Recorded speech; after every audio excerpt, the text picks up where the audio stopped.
الحمد لله وكفى والصلاة والسلام على عباده الذين اصطفى أما بعد رب اشرح لي صدري ويسر لي أمري واحلل عقدة من لساني يفقه قولي رب زدني علما رب يسر ولا تعسر وتمم بالخير۔ آج کی کلاس میں باب دوم پڑھنے جا رہے ہیں اور اس کی صرف صغیر پڑھیں گے۔ دوسرا باب ہمارے پاس نصر ینصر بروزن فعل یفعل ہے۔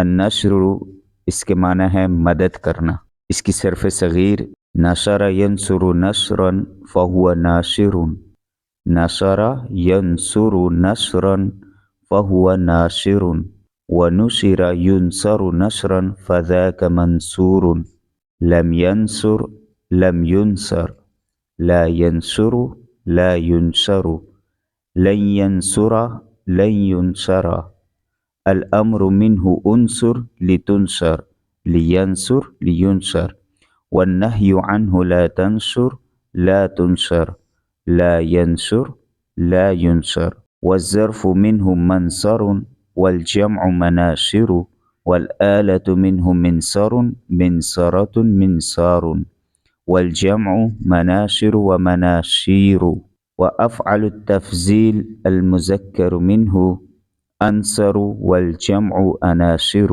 والمؤنث منه نصرا نصريات نصر۔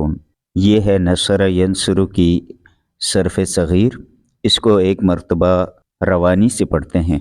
نصر ینصر نصرا فهو ناصر، ونصر ينصر نصرا فذاك منصور، لم ينصر لم ينصر، لا ينصر لا ينصر، لن ينصر لن ينصر، الامر منه انصر لتنصر، لینصر لینصر، والنهي عنه لا تنصر لا تنصر، لا ينصر لا ينصر، والظرف منه منصر والجمع مناصر، والآلة منه منصر منصرة منصار، والجمع مناشر ومناصير، وأفعل التفضيل المذكر منه أنصر والجمع أناصر، والمؤنث منه نصرا نصريات نصر۔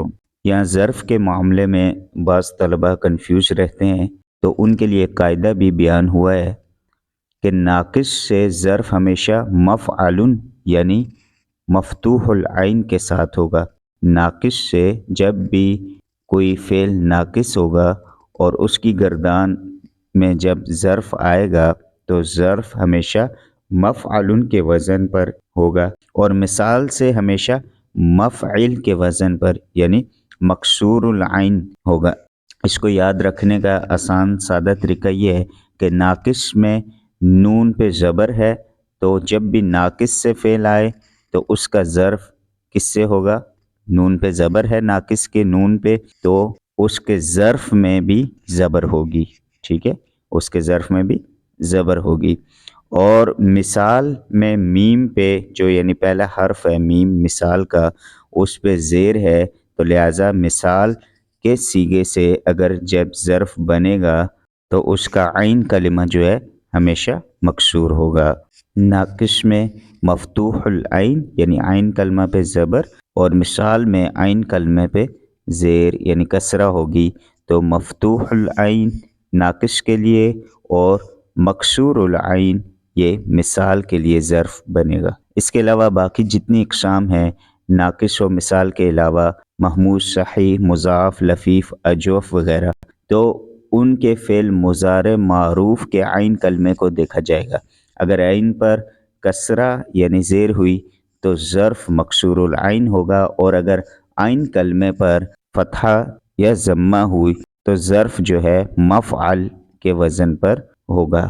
طلباء کو آگے کوئی مسئلہ نہ ہو، اس لیے اس قاعدے کو ذہن نشین کر لیا جائے۔ ظرف کا عین کلمہ کب مفتوح ہوگا اور عین کلمہ اس کا کب مکسور ہوگا، تو اس کو ذہن نشین کر لیا جائے۔ انشاءاللہ اگلی کلاس میں ہم باب صوم پڑھیں گے۔ السلام علیکم ورحمۃ اللہ۔